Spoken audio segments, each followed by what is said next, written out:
হৰি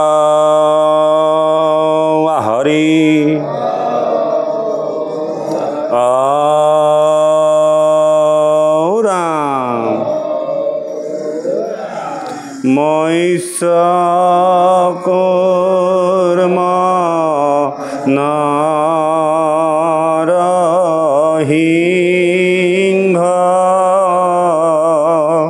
ব্ৰাহ্মণ পৰশুৰাম হলিৰাম বৰা শ্ৰীৰাম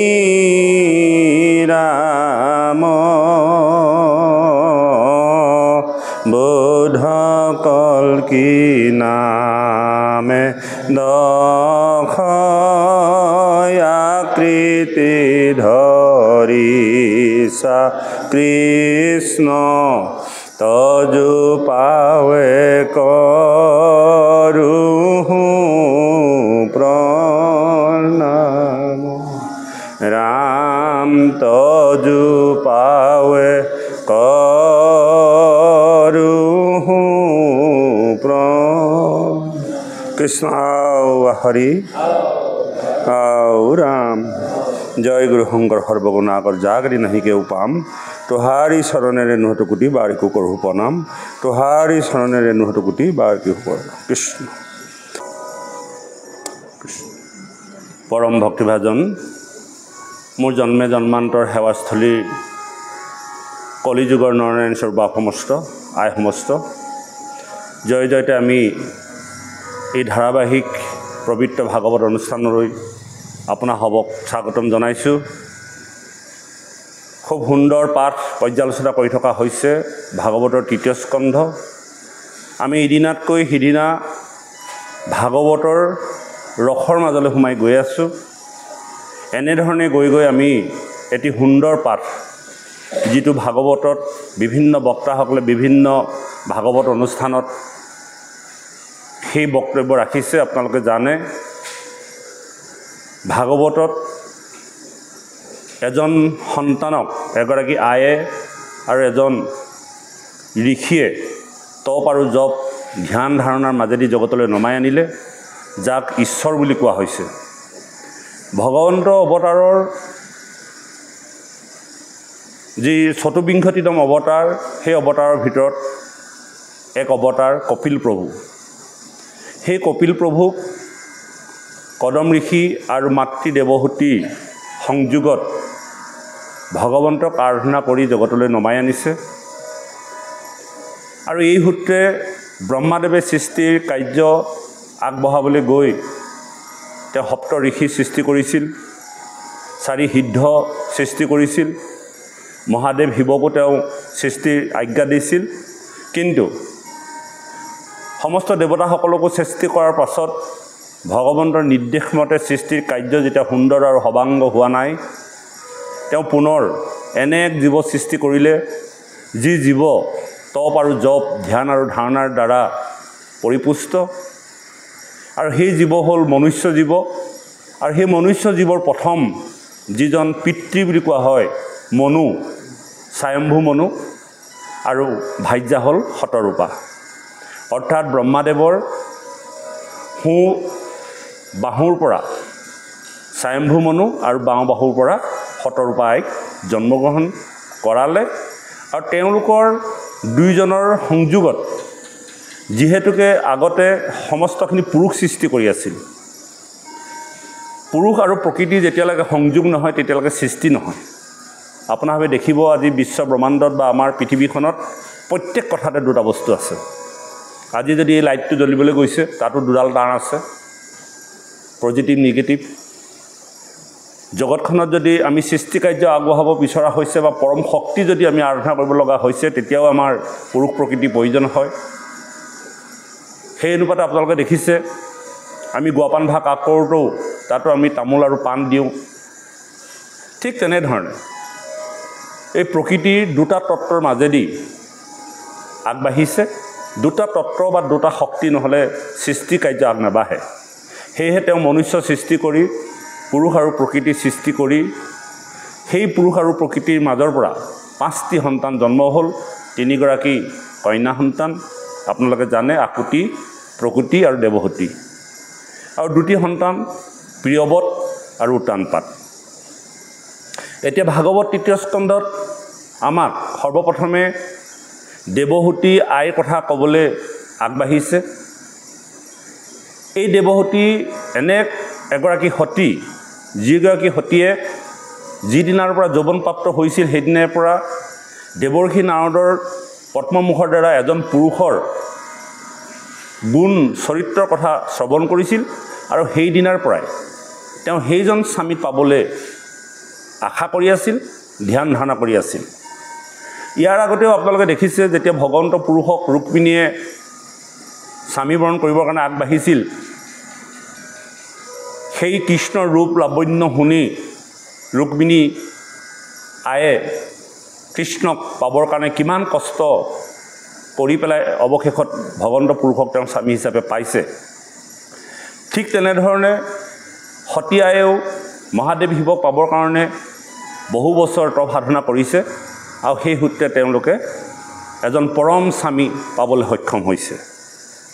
আৰু সেই স্বয়ম্ভু মনুৱাৰ শতৰূপা এগৰাকী পৰম পবিত্ৰ কন্যা দেখাই শুনাই সুন্দৰ দেৱহতীক বিয়া দিবৰ কাৰণে ব্ৰহ্মাদেৱৰ ওচৰত স্তুতি কৰিছিল, আৰু ব্ৰহ্মাদেৱে কৈছিল যে এই জগতত এজন ঋষি আছে যাৰ নাম কদম, তেওঁ আশ্ৰমত গৈ তোমাৰ কন্যাক তেওঁক বিয়া দিবা। আৰু ইয়াৰ আগতে ব্ৰহ্মাদেৱে কদম ঋষিক কৈছিল যে মই তোমাক এটা দায়িত্ব দিব বিচাৰোঁ। এই যে সপ্ত ঋষি সৃষ্টি কৰিছিল তাৰ ভিতৰত কদম এজন। কদমক কৈছিল যে তুমি সৃষ্টি কাৰ্য আগবঢ়াব লাগে। ঋষি কদমে ব্ৰহ্মাদেৱক কৈছিল যে মই তপ জপ ধ্যান ধাৰণা সাধনা কৰি থকা মানুহ, তথাপিতো পিতৃৰ আজ্ঞা পালন কৰিবলৈ গৈ সৰ্বপ্ৰথমে তেওঁ সৰস্বতী নদীৰ পাৰলৈ গৈছিল।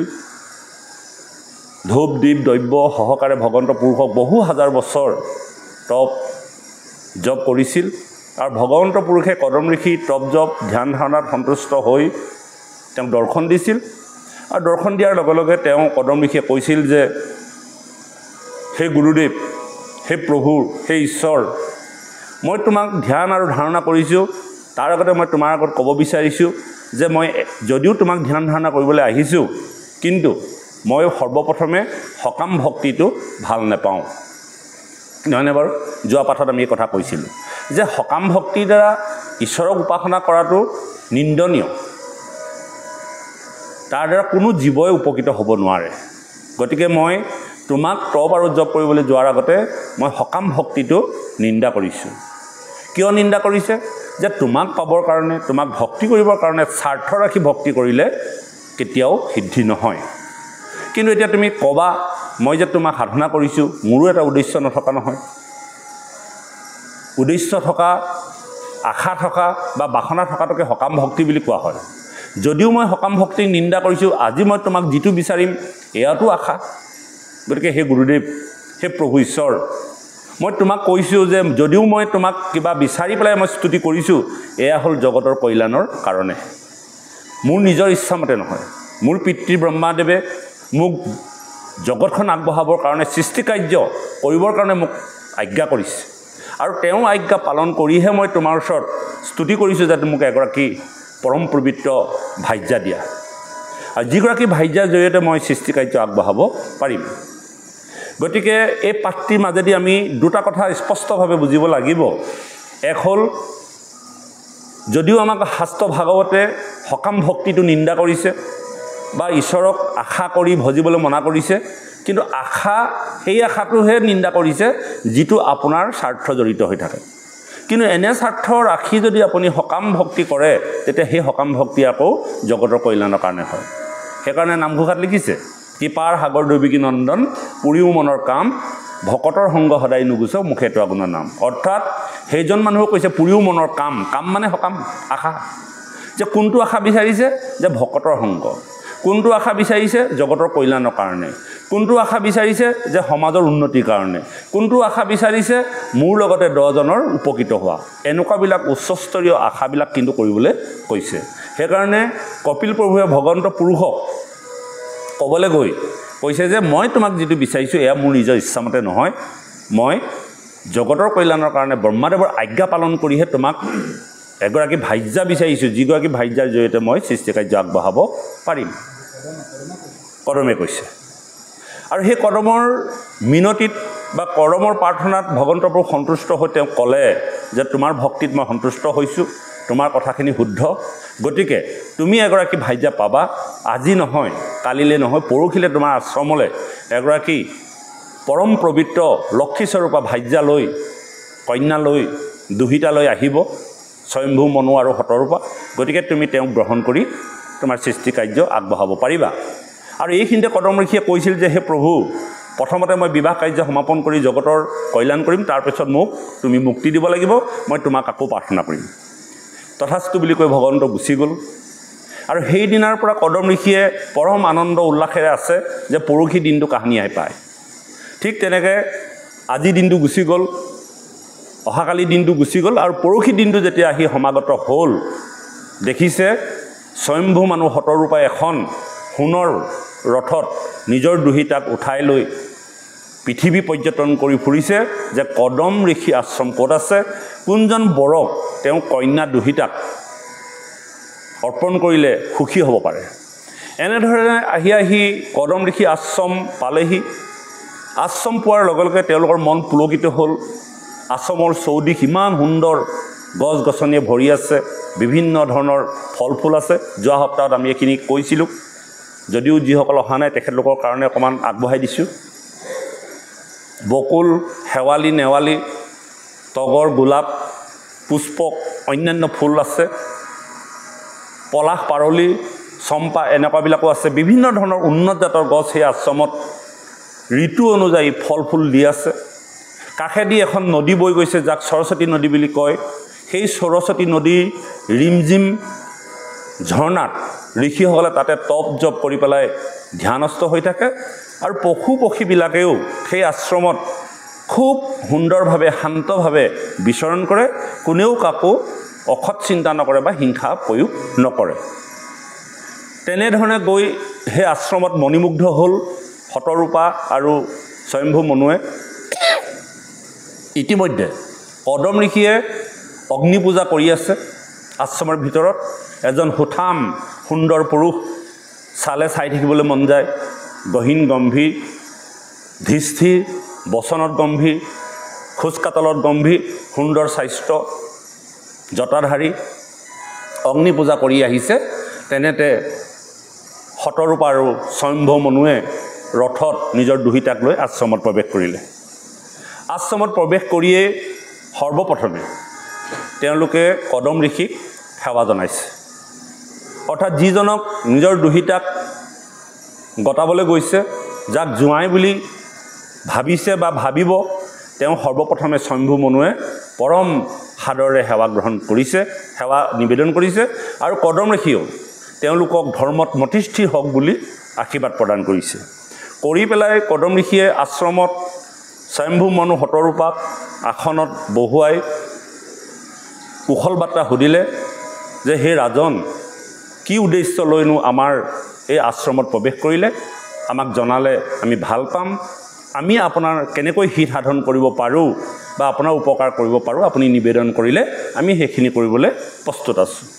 এটা বিনয় বচন, বিনীত ভাৱেৰে কথাখিনি আগবাঢ়িছে। যেনেকৈ আমাৰ সনাতন পৰম্পৰাত কোনোবা এজন অতিথি আমাৰ গৃহবিলাকলৈ গ'লে আমি যেনেকৈ আসনে ভূষণে বহুৱাই কুশল বাৰ্তা সোধোঁ বা কি উদ্দেশ্য লৈনো আমাৰ গৃহলৈ আহিছে এই কথাখিনি সোধোঁ, ঠিক তেনেকৈ এয়া আমাৰ সনাতন পৰম্পৰাৰ এটা সাংস্কৃতিক পৰিয়ালৰ আচৰণবিধি। সেই অনুপাতে তেওঁলোকে ইজনে সিজনক প্ৰশংসা কৰিছে। কদম ঋষিক প্ৰশংসা কৰিছে স্বয়ম্ভু মনুৱে, আৰু কদম ঋষিয়েও স্বয়ম্ভু মনুক প্ৰশংসা কৰিছে। হে ৰাজন, আপুনি আৰু আমাৰ মাজত এটা সম্বন্ধ আছে। আমি ঋষিসকল, ব্ৰাহ্মণসকল, আমি তপ জপ কৰোঁ, ধ্যান ধাৰণা কৰোঁ, আৰু আপোনালোকে ক্ষত্ৰিয় কুলত জন্মগ্ৰহণ কৰি দুহাতত অস্ত্ৰ ধাৰণ কৰি সমস্ত দৈত্যসকলক নিপাত ঘটোৱাই আমাক তপ জপ ধ্যান ধাৰণা কৰিবৰ কাৰণে সুবিধা কৰি দিয়ে। যথাৰ্থভাৱে ক্ষত্ৰিয়সকলৰ এইটো ধৰ্ম। ক্ষত্ৰিয়সকলে ৰাজ শাসন কৰি প্ৰজাসকলক শান্তিৰে ৰাখিবৰ কাৰণে যত্ন কৰে আৰু প্ৰজাসকলৰ ভিতৰত যিসকল ব্ৰাহ্মণ তেওঁলোকে বেদ উচ্চাৰণ কৰি মন্ত্ৰপাঠ কৰি প্ৰজাৰ মংগল সাধন কৰে। গতিকে আমি দুইজনৰ মাজত যি সম্বন্ধ এয়া ঈশ্বৰে ঘটাইছে আৰু এনেধৰণে ঘটি আছে আজি পৰ্যন্ত। সেইধৰণে কথাখিনি বাৰ্তালাপ কৰাৰ পাছত কদম ঋষিক ভগৱন্তই কৈ যোৱা কথাখিনি যদিও মনত আছে প্ৰকাশ কৰিব নোৱাৰে, তথাপিতো স্বয়ম্ভু মনুক সুধিছিলে, সেই ৰাজন, সেই ক্ষিতীশ্বৰ বুলি কৈছে। ক্ষিতীশ্বৰ মানে পৃথিৱীৰ ঈশ্বৰ, ক্ষিতি মানে মাটি। যোৱা সপ্তাহত কৈ গৈছিলোঁ এইখিনি কথা। ক্ষিতীশ্বৰ বুলি কৈছে কাক? স্বয়ম্ভু মনুক, অৰ্থাৎ পৃথিৱীৰ ৰজা। ক্ষিতি মানে মাটি। সেই ক্ষিতীশ্বৰ, আপোনাৰ কি উদ্দেশ্যলৈ আমাৰ আশ্ৰমত প্ৰৱেশ কৰিলে এই কথা প্ৰকাশ কৰিব লাগে। বিনীত ভাৱেৰে স্বয়ম্ভু মনুৱে কৈছে যে মোৰ এগৰাকী দুহিতা আছে, এজন উপযুক্ত বৰ বিচাৰি মই ঘূৰি ফুৰিছোঁ, তুমি যদি দয়া কৰা, কৃপা কৰা, তেন্তে মোৰ এই দুহিতাক তুমি গ্ৰহণ কৰি আমাক কৃতাৰ্থ কৰিব লাগে।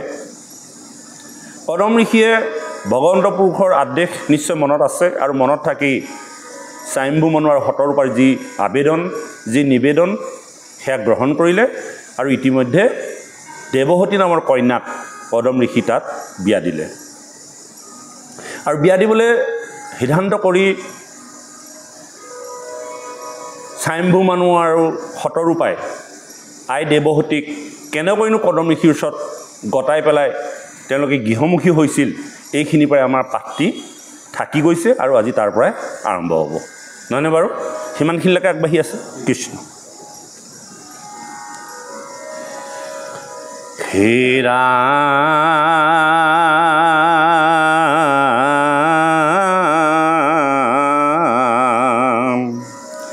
যেবে তুমি ৰথে চৰি হাতে ধনু ধৰি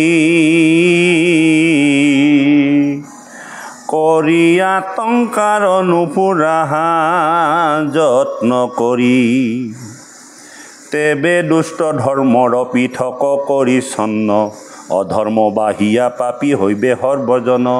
তুমি যদি ধনু ধৰি পৃথিৱী পৰ্যটন কৰি নুফুৰা, তেন্তে দুষ্টসকলে ধৰ্মৰ পথক ছন্ন কৰিব, অধৰ্ম বাঢ়ি যাব আৰু পাপীসকলৰ শক্তি বাঢ়ি যাব।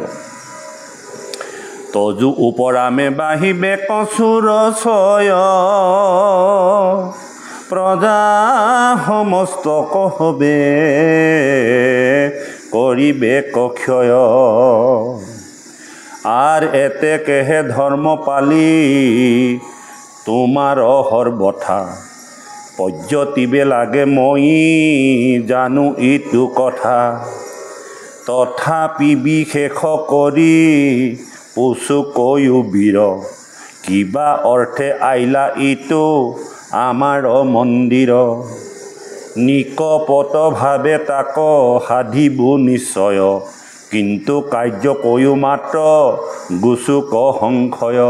হে ৰাজন, তুমি সংশয় নাশ কৰি আমাৰ আশ্ৰমতনো কিয় আহিলা?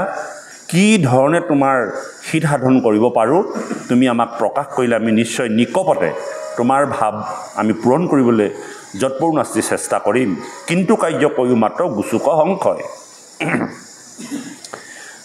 এৰা মনুষ্ঠিত ব্ৰহ্মাক কৰোক নমস্কাৰ, অনাথ পালক যিটো জগত আধাৰ। বিদুৰৰ আগে মুনি মৈতে অবুলন্ত, এহি কথা কহি আকৰ দমৰ হিলন্ত। আপোনাৰ গুণ কৃতি শুনি মুনিৰা, মাথা চপৰাইলা মনে লভিলন্তলা। পাছে পুনু কদৰ্মক বলিলা বচন, শুনা ব্ৰহ্মা ঋষি মোৰ বাক্য দিয়া মন।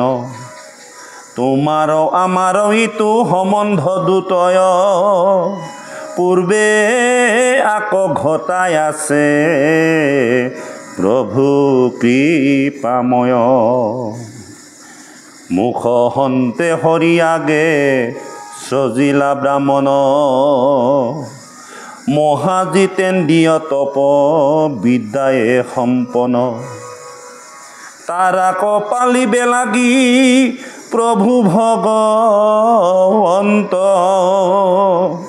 আমি হবে খেতিয়ক পাছে সজিলন্ত কেতীয় ব্ৰাহ্মণ দ্বৈত প্ৰৱেশিলা হৰি দুইৰো দ্বাৰা দুইকো ৰক্ষা কৰা লীলা কৰি ভগৱন্ত পুৰুষে সৰ্বপ্ৰথমে ব্ৰাহ্মণসকলক সৃষ্টি কৰিলে আৰু পাছত খেতিয়কসকলক সৃষ্টি কৰিলে খেতিয়কসকলক এইকাৰণে সৃষ্টি কৰিছে যে ব্ৰাহ্মণসকলক ৰক্ষণাবেক্ষণ দিব লাগে আৰু ব্ৰাহ্মণসকলক ৰক্ষণাবেক্ষণ দিয়া ব্ৰাহ্মণসকলে খেতিয়কসকলক পূজা পাতল কৰি ৰক্ষণাবেক্ষণ দিয়া দুয়োৰ মাজত সম্বন্ধ পূৰ্বতেই ভগৱন্তই ঘটাই থৈছে আৰু দুয়োজনৰে হৃদয়ত ভগৱন্ত পুৰুষে নিবাস কৰিছে ক্ষত্ৰিয় ব্ৰাহ্মণৰ দুইটো প্ৰৱেশিলা হৰি দুয়োৰ দ্বাৰা দুইকো ৰক্ষা কৰা লীলা কৰি দুইজনে দুইজনক লীলা কৰি থাকে অৰ্থাৎ ব্ৰাহ্মণসকলে ধৰ্ম আচৰণ কৰি ক্ষত্ৰিয়সকলক ৰক্ষা কৰি থাকে কাৰণ ক্ষত্ৰিয়সকলে প্ৰজাসকলক ৰক্ষা কৰাৰ কাৰণে নামঘৰলৈ আহিব নোৱাৰে মন্দিৰত পূজা কৰিব নোৱাৰে আৰু ব্ৰাহ্মণসকলে এই কাম কৰে আজি আমাৰ বালিজান বৰনামঘৰত সমস্তজনে আহি ঈশ্বৰৰ গৃহত এগছি প্ৰদীপ প্ৰজ্বলিত কৰি নাম গাব লাগে আমি সকলো কৰ্মমুখী নোৱাৰোঁ কিন্তু আমাৰ সমস্তজনৰ হৈ আমি এজনক দায়িত্ব দিছোঁ সেইজন হ'ল আমাৰ নামঘৰীয়া বা সেইজন হ'ল আমাৰ এই পবিত্ৰ অনুষ্ঠানৰ পুৰোহিত যাক আমি দায়িত্ব অৰ্পণ কৰিছোঁ তেওঁ সমস্ত গাঁওখনৰ হৈ ঈশ্বৰৰ ওচৰত প্ৰাৰ্থনা কৰি থাকে গতিকে তেওঁ আমাৰ ব্ৰাহ্মণ আৰু আমি খেতিয়কসকলে খেতি বাতি বেপাৰ বাণিজ্য বা গাঁওসকলক ৰক্ষণাবেক্ষণ আমি দি আছোঁ আনকি তেওঁক আমি ৰক্ষণাবেক্ষণ কৰি থকাটো আমাৰ যুক্তিসংগত কথা বিভিন্ন সময়ত বিভিন্ন ধৰণে এই কথাখিনি উপস্থাপন হয় আমি যিজন নামঘৰীয়াক নামঘৰত ৰাখিছোঁ যাক আমি যদিও আমাৰ মাজৰে এজন কিন্তু আমি যে সমস্তজনে তেওঁক এই দায়িত্ব অৰ্পণ কৰিছোঁ তেওঁ আমাৰ মানে কথা এজন পুৰোহিত এজন ব্ৰাহ্মণ বুলি আমি তেওঁক আমাৰ ভাৱনাৰ দ্বাৰা চিন্তা কৰিব লাগে কোৱা হয় যেনেকৈ সত্ৰসকলত ভকতসকলক আমি ভৰণ পোষণ দি কৰকাতল দি যেনেকৈ তেওঁলোকক ৰক্ষণাবেক্ষণ দি আছোঁ তেওঁলোকে আমাৰ হৈ ঈশ্বৰৰ ওচৰত প্ৰাৰ্থনা কৰি আছে গতিকে তেওঁলোকে খেতি বাতি নকৰে বেপাৰ বাণিজ্য নকৰে আৰু তেওঁলোকে খোৱা বোৱাৰ যা যোগাৰখিনি আমি কৰি আমি তেওঁলোকলৈ কৰ প্ৰদান কৰোঁ ঠিক তেনেধৰণে আমাৰ গাঁওবিলাকত যিজন নামঘৰীয়াক আমি দায়িত্ব দিছোঁ আমি সমস্তজনে নামঘৰীয়াৰ কৰটো নিদি যদি গোটেই গাঁওখনে একলগ হৈ তেওঁ যদি খেতিকিডৰা যদি আমি কৰি দিওঁ তেওঁ বছৰটো খাব পৰা যদি ব্যৱস্থাটো আমি কৰি দিওঁ তেন্তে আমি মাহেকে দিবলগীয়া কৰটো নিদিলেও হয় কাৰণ তেওঁ সমস্ত গাঁওখনৰ হৈ কাম কৰি আছে নামঘৰত বন্তি জ্বলাই আছে নামঘৰ চাফা কৰি আছে যিখিনি কাম আমি কৰিব লাগে নহয়নে বাৰু গ'লে আমাৰ দুইটা কুলৰ মাজত ওতঃপ্ৰোত সম্বন্ধ আছে গতিকে আমি খালি বুজাত দেৰি হৈছে বা বুজিবলৈ যত্ন নকৰোঁ আমি যিমানখিনি মানুহ আছোঁ এঘৰ মানুহক এজনে এমুঠিকৈ যদি আমি কাম কৰি দিওঁ তেন্তে তেওঁ গোটেই বছৰটো খাব পৰাকৈ তেওঁ ব্যৱস্থা থাকে আৰু তেওঁ কাম কৰিব নালাগে নহয়নে বাৰু কিন্তু সেইটো কৰিব নোৱাৰিলেও আমি তাৰ কিঞ্চিত হ'লেও এটা মূল্য দি পেলাই ৰাখিছোঁ কিন্তু পৰৱৰ্তী সময়ত এনেকুৱা ধৰণৰ চিন্তা চৰ্চা হয় যিজন নামঘৰীয়াক আমি সমস্ত গাঁওবাসীয়ে তেওঁ খাব পৰাকৈ ব্যৱস্থা কৰি দিব লাগে যিজনে আমাৰ হৈ পূজা পাতল কৰি থাকে এই কথাটোকে কৈছে যে দুয়োজনকে লীলা কৰি ৰক্ষা কৰি থাকে তুমি ৰজা হৈ হাতত ধনু ধৰি প্ৰজাসকলক ৰক্ষা কৰি আছা আৰু আমি প্ৰজাসকলে কৰ কাতল দি তোমাক বা আমি ভগৱন্তৰ চৰণত প্ৰাৰ্থনা কৰি তোমাক আমি ৰক্ষা কৰি আছোঁ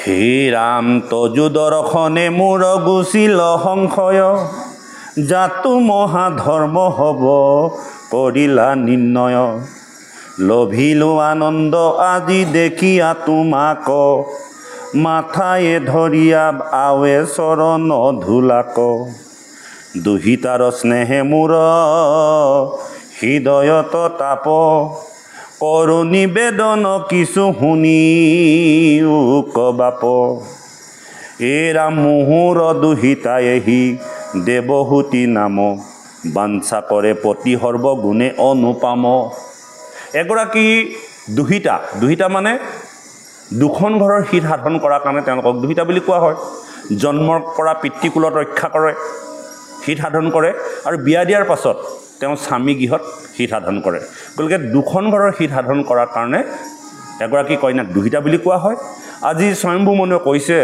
যে এগৰাকী দুহিতাক বা এগৰাকী কন্যাক সৰুৰ পৰা বুকুৰ উমেৰে ডাঙৰ দীঘল কৰি নিৰ্দিষ্ট সময়ক কাৰোবাক গতাই দিবলৈ যিটো শোক আৰু সন্তাপে বেৰি ধৰে, যিটো মৰ্ম বেদনা, এই বেদনা আছে যদিও এজন উপযুক্ত বৰক যদি গতাই দিব পৰা যায়, তেতিয়াহ'লে পিতৃ মাতৃ জীৱন ধন্য হয়। এই কথাটো কৈছে যে দুহিতাৰ স্নেহে মোৰ হৃদয়ত তাপ। তেওঁ যিটো স্নেহে মোৰ সদায় তাপ দি থাকে, তাপ মানে যন্ত্ৰণা নহয়, কেনেকৈ তেওঁক এখন ঘৰলৈ উলিয়াই দিব পাৰি বা দিবলগীয়া হয়, সমাজৰ পৰম্পৰা। কৰু নিবেদনৰ কিছু শুনিও বাপ, এই সম্পৰ্কে মই তোমাক কিছু কথা ক'বৰ বাবে নিবেদন কৰিছোঁ। মুহুৰ দুহিতা আহি দেৱহতী নাম, মোৰ দুহিতাগৰাকীৰ নাম দেৱহতী। বাঞ্ছা কৰে পতি সৰ্বগুণে অনুপম। তেওঁ সৰ্বগুণৰ অনুপম এজন স্বামী তেওঁ প্ৰতিদিনে বাঞ্ছা কৰি আহিছে। এই কথাখিনি বিনীতভাৱে স্বয়ম্ভু মনুৱে কদম ঋষিৰ আগত প্ৰকাশ কৰিছে।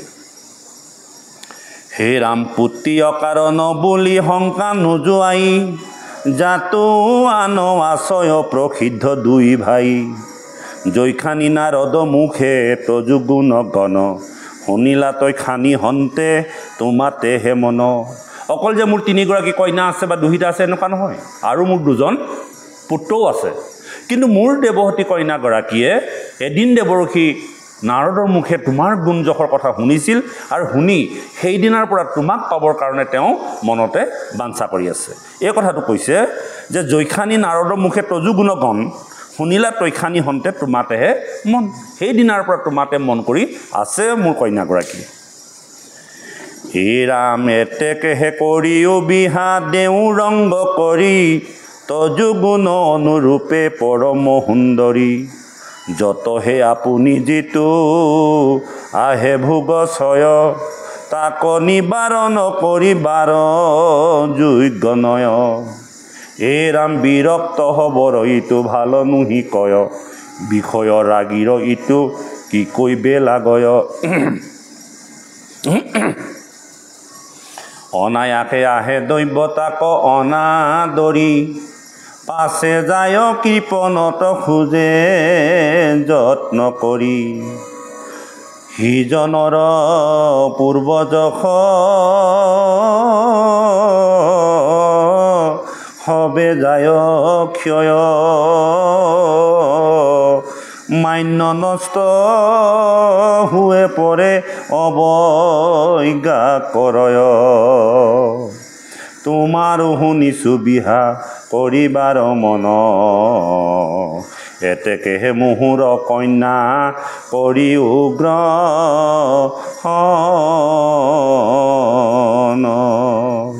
বিষয় সংসাৰখনত আমি এইটো কথা জানিছোঁ, যদি কাৰোবাক আদৰ কৰি কিবা বস্তু দিয়া যায়, যদি সেই আদৰৰ বস্তু যদি তেওঁ অনাদৰ কৰি গ্ৰহণ নকৰে, তেন্তে ভৱিষ্যতে তেওঁ তেনে পৰম বস্তুৰ পৰা বঞ্চিত হ'ব লগা হয়।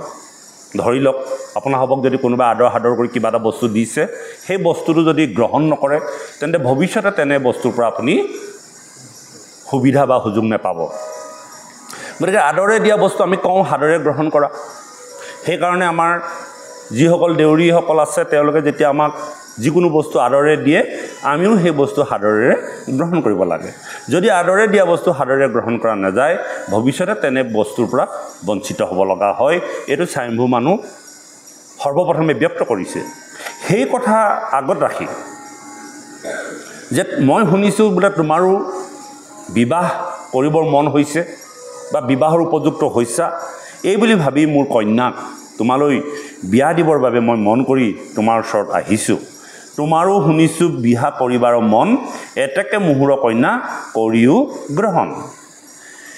হে ৰাম এহি শুনি ৰংগে ঋষি বুলি লাবচন, নিষ্ঠে মোৰ বিহা কৰিবা আছে মন। তোমাৰ দুহিতা মুত কৰিছা নিশ্চয়, দুইৰো আদ্য বিহা ইটো অনুৰূপ হয়। এতেকে কৰিব বিহা বেদ বিধি চাই, তজু দুহিতাক আমি শুনাম হাৰাই।